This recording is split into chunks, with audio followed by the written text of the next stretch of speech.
Pozdrav svima! Dobrodošli na kanal Sembirske kuhinje. Hvala svima što ste sa mnom i što pratite i ovaj moj video. Ukoliko ste prvi put na kanalu, prijavite se, kliknite na zvonce, besplatno je, ništa vas ne košta. Danas ćemo da pripremamo brzi kolač sa višnjama. Zaista brz i jednostavan i mnogo sočan kolač.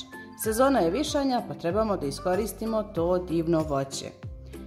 Za kolač nam je potrebno 300 g višanja koje sam stavila sa 3 kašike šećera da malo odstoje, da puste svoj sok, 10 kašika ulja, 200 g šećera, 10 kašika mlijeka, 12 kašika brašna, 6 jaja, 2 vanilnih šećera i prašak za pecivo. Idemo da pripremimo ovaj divni kolač. Za početak procijedit ću ovaj sok od višanja i preručit ću ih u jednu tepsiju.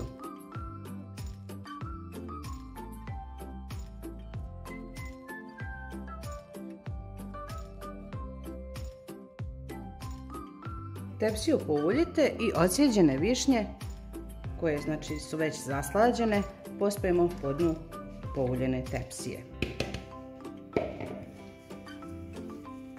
Ovako malo prodrmajte tepsiju, ona će se svuda jednako rasporediti. I to možemo staviti sa strane dok umutimo ostale sastojke. Odvojit ćemo žumanca i bjelanca, pa ćemo posebno umutiti bjelanca sa šećerom i dodavati žumanca jedno po jedno.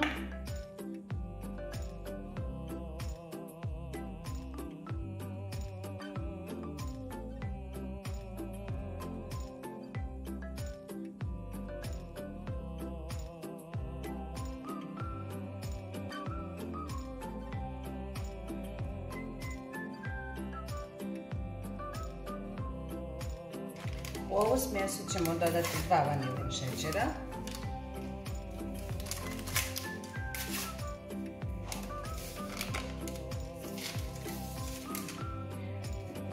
to ću umutiti, zatim ću dodati ulje i mlijeko.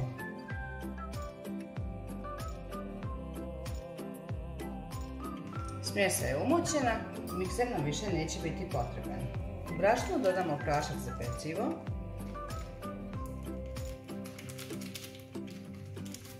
jedan prašak za pecivo je sasvim dovoljan. Pomiješamo ga sa brašnom.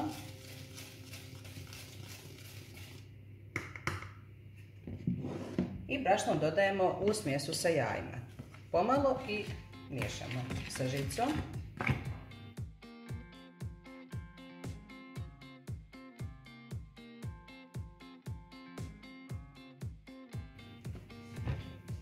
Evo, pogledajte, ovako bi otprilike trebalo da izgleda gustina smjese. Tepsija je dimenzija 38 x 28, da vam ne zaboravim to reći. Smjesu preručimo preko ovih višanja. Potrudite se da ravnomjerno rasporedite.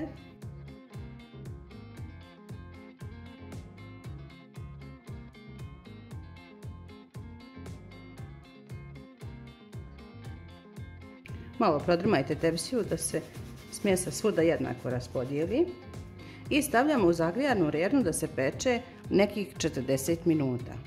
Evo, posle 47 minuta u mojoj rerni kolač je pečen, zaista je fantastičan. Možete da ga pospojite sa šećerom u prahu i dobijate zaista brzu i jednostavnu poslasticu. Ako želite malo kremastiji kolač, onda preporučujem da pogledate bonus video koji slijedi. Ako imate dodatnih 10 minuta vremena, možete da uradite i dekoraciju na ovaj divni voćni kolač. Za to vam je potrebno sok od procijeđenih višanja. Ako nemate dovoljno, domirite vode da imate 800 ml vode, 2 dl vode koje će vam biti potrebno da umutite 3 voćna pudinga sa 12 kašika šećera. Nikakva vam mudrolija, a zaista će biti divan kolač. Idemo to da spremimo. 12 kašika šećera pomiješati sa 3 voćna pudinga i ukuvati divni puding.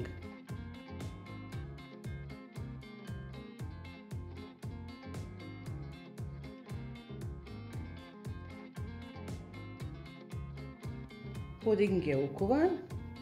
ništa teško, ništa komplikovano. I u ukuvani puding 125 g margarina ili putera stavit ću i promiješati naravno dok je puding vruć da se to sve lijepo otopi. Pogledajte kako je to divna boja i farba i to će zaista da se lijepo uklopi sa kolačom. Fantastično će da bude. Ispečenom kolaču odvojite ivice od tepsije, zatim uzmite neki plet, uzmite ga, prevrnite.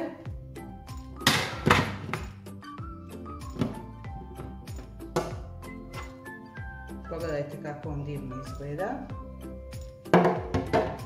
Fantastičan je. Sada ćemo ovaj kolač da prebacimo nazad u tepsiju, a možete recimo da koristite i neki obruč i da prelijete sa pudingom. Evo ja sam kolač vratila u istu tepsiju i sada idem ovaj vrući puding preručiti preko ovog kolača.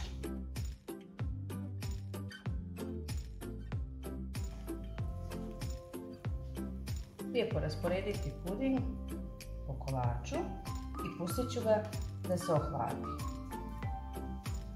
Kolač je zaista fantastičan. Sa ovim prelivom pudinga dobija posebnu aromu. To je samo dodatnih 10 minuta vremena da potrošite. Uostalom, iskoristite vrijeme dok se peče kolač i zaista sve bude taman i na vrijeme.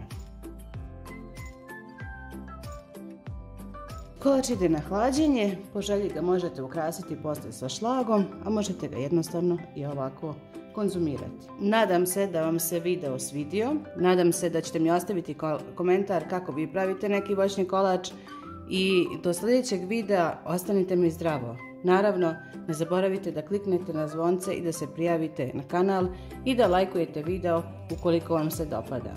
Pa, do sljedećeg videa. Puno pozdrava!